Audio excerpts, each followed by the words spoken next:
Ikapat nga pulong. Diyos ko, nganong gibiyaan mo ako. Manindog ang tanan. Pagbasa gikan Santos Ebanghelyo sumala ni San Mateo. Himayaon ikaw o Ginoo. Sa pagkaudto, mitakyop sa tibok yuta ang kangitngit nga milungtad og 3 ka oras. Og sa pagkaalas 3, mituaw si Jesus, Eli, Eli, lima sabaktani. Nga sado pa, Diyos ko, nganong gibiyaan mo ako. Mateo 27:45 ngadto sa 46. Pamalandong, manglingkod ang tanan.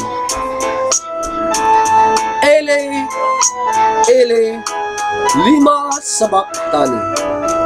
Diyos ko, nganong gibiyaan mo ako. Singgit sa usa ka nilalang, kinsa daw gibiyaan sa Dios. Singgit sa siya ka tawo nga daw wala paminawa sa Dios.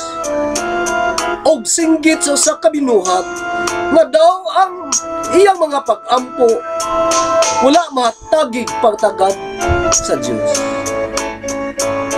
Usa ka singgit nga nagpadayag sa pagkawalay bili, sa pagkabiniyaan, sa nag-inusara, sa gibiliwala, ug sa walay paglaom. Unsay atong masulti nining daw dili matugkad ng mga pulong, pero yun na pa. Dili bagikan man kini sa baba ni Jesus ang hinigugmang anak sa Dios. Ngano ka nga iya man kining nabungat? Giun sa pagbiya samahan ang iyang anak nga sa makadaghang higayon. Nag-ingon man si Jesus, ako ug ang akong amahan usa lamang. Ako ana samahan ug ang amahan anaa anak. Diyos ko, nganong gibiyaan mo ako. Nining mga pulunga atong masabot nga si Jesus tinuod gayon nga tao. Siya karon nakasinati og kalisod nga mausab ang nasinati sa mga tao. Dili ba mao man usab kini ang yangungo sa mga tao, makasasala man o balaan. Makapilaban nato madungog sa tao nga moingon, Diyos ko, nganong gibiyaan mo ako. Nganong gitugutan mo man nga may tabo kini mga butanga. Kura dunay mga kalamidad sama sa bagyo, baha, sunog ug linog, makasinggit kita ngadto sa Dios. Nganong katupang gagmay mga balay ang nangaguba. Nganong ang mga kabus maoy unang nahimong biktima. Nganong sila pa man, O Dios? Sa sunod di sa mga ospital, kinsa ang mga maayong mga ginikanan, mga bana, asawa o anak, mapahinoon anak na sinati o bugat ng mga sakit, sama sa kanser o uban pang sakit. Nganong imong kining gitugutan, O Diyos, ang mga tao na matindaanon sa pag-alagad kanimo, O Diyos. Nganong sila maninoon ang adunay bugat ng mga suliran. Dili kini makiangayon. Nganong gitugutan Man kini nga mahitabo sa Dios nga anaay mga kabataan nga mabiktima sa legal nga drugas o uban pang bisyo. Asa man ang imong katarungan, O Diyos, ngadto sa krimen nga wala nila mabuhat. Atong masabot nga nasinati sa tao kini maong pagpasagad sa Dios tungod usab sa pagpakasala sa tao. May mga kasakitan sa tao nga nahitabo tungod raw usab sa pagpakasala sa tao. Sama sa legal laging nga makaguba sa kinayahan o makahimog baha nga maoy makakutlo sa kinabuhi sa tao. Sama sa legal nga droga nga maoy makaguba sa maayong pangguna sa tao. Makaguba sa relasyon sa pamilya o makaguba sa kaugmaon sa tao. Sama sa pagpatuyang sa lawas ng kaulag nga maoy makaguba sa pagsalig sa bana o asawa. Makaguba sa maayong relasyon sa magtiayon o makaguba sa kaugmaon sa mga anak. Sama sa dili pagdisiplina sa dotang kinaya nga makapahimo sa tao nga makapahitason. Makaguba sa pagpuyo sa ubang mga tao o makapahirayo kaniya sa Dios. Apan bisan pa niana usa lamang ang nagpabiling matuod, gigugma gyapon sa Dios ang tao. Pero dili ba si Jesus walay sala nganong kinahanglan pasagdan o biyaan man siya sa iyang amahan? Kini gipadayag ni San Pablo sa iyang sulat ngadto sa taga Corinto. Wala na kasala si Kristo, apan tungod kanato giisip nga dili angayan. Aron tungod kaniya mamahimo kitang angayan at tubangan sa Dios.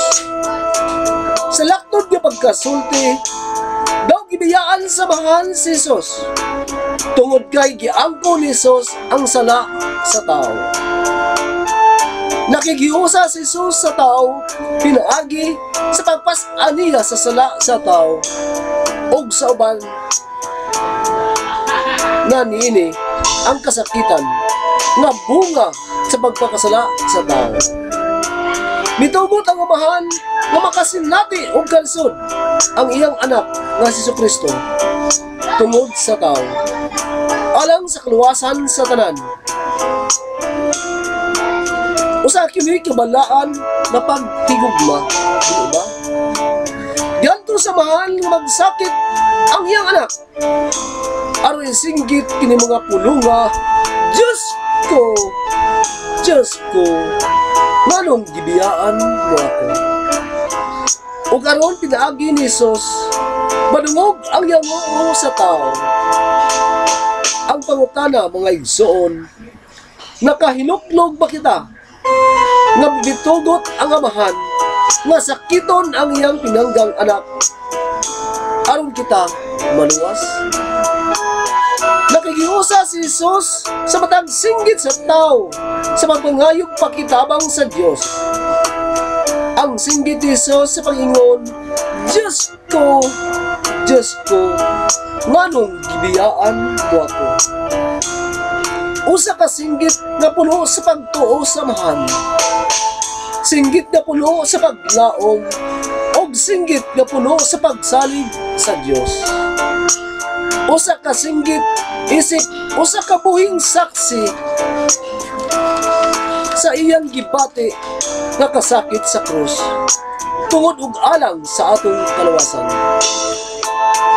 Dili ba kining maong singgit ni Jesus usa ka paagi sa pag-ampo sa iyang mahigugmaon nga mahal? Diyos ko, Bisan kayo sa wala gilingiw sa Dios ang iyang panagway sa mga yango sa tao. Tungod kay ang Dios puno sa kaluoy o naghingapin ang iyang gugma. Tinuod nga daw gibati sa tao nga gibiyaan siya sa Dios tungod sa mga kasakitan sa kinabuhi ngayon ay aguman. Apan ang tinuod nadungog sa Dios ang danguingoy sa mga nanginahanglan. Tungod kay kining danguingoy, mausab ang danguingoy ni Jesus didto sa krus. Nakikiusa si Jesus kanatong mga tao. Kung nakikiusa si Jesus kanato, dili ba ang ngayon lamang nga makikiusa usab kita kang Jesus? Yung sahod nato ang atong kaugalingon ngadto kang Kristo nga unang nahiusa siyang kaugalingon ngari kanato aron kita mahisama kaniya ng mga anak sa Dios. Mga igsoon, malinggit kita uban ni Kristo, malinggit kita uban sa anak sa Dios. Unsaon man nato pagsinggit, sayo na pagsinggit kauban si Kristo tungod kay ato na kining gibuhat pinaagi sa atong mga pag-ampo. Apan ang malisod bao ang pagpaminaw sa mga yangungo sa atong mga kaigsuonan kauban ang Dios. Ang maminaw sa mga pangliya sa nanginahanglan kauban ang Dios. Naghalugan o pakig-ambit sa ilang mga kasakitan, pagkatandog sa ilang kagutom o kauhaw, pagpasakit o pagsakripisyo alang sa atong mga kaigsuonan aron man lang makuan ang ilang mga pag-antos. Ang paglimod sa kaugalingon aron punon ang panginahanglan sa uban sama sa gibuhat ni Jesus sa krus. Mao ang pinakamadasigong siyagit uban ni Kristo. Kiniusa ka singgit sa pagpakabana tungod og alang sa hinigugma. Pag-ampo, O Jesus, bisan pa wala nako matugkad ang kahulugan ug kalisod sa dihang gibati nimo nga daw gidiyaan ka sa Dios Amahan. Apan ang matag higayon nga madungog ko kini mga pulunga, Diyos ko, manong gibiyaan mo ako. Mapuno ang akong kasing-kasing sa kalipay o pagpasalamat. Unsaon ko man pagpasalamat kanimo tungod sa imong pagpasakit alang kanako. Unsa man ang akong mabuhat kundili ang paghalad sa akong kaugalingon kanimo. Og sa uban, isip pasalamat o pagday kanimo sa imong pagluwas kanako. Salamat Diyos ko, salamat sa imong pag-antos alang kanako. Salamat sa pagpuli sa akong dapit. Salamat sa pagsinati na binihiyaan sa Diyos. Aron ako, dili niya biyaan. Amen. Sa ngalan samahan, o sa anak, o sa Espiritu Santo. Amen.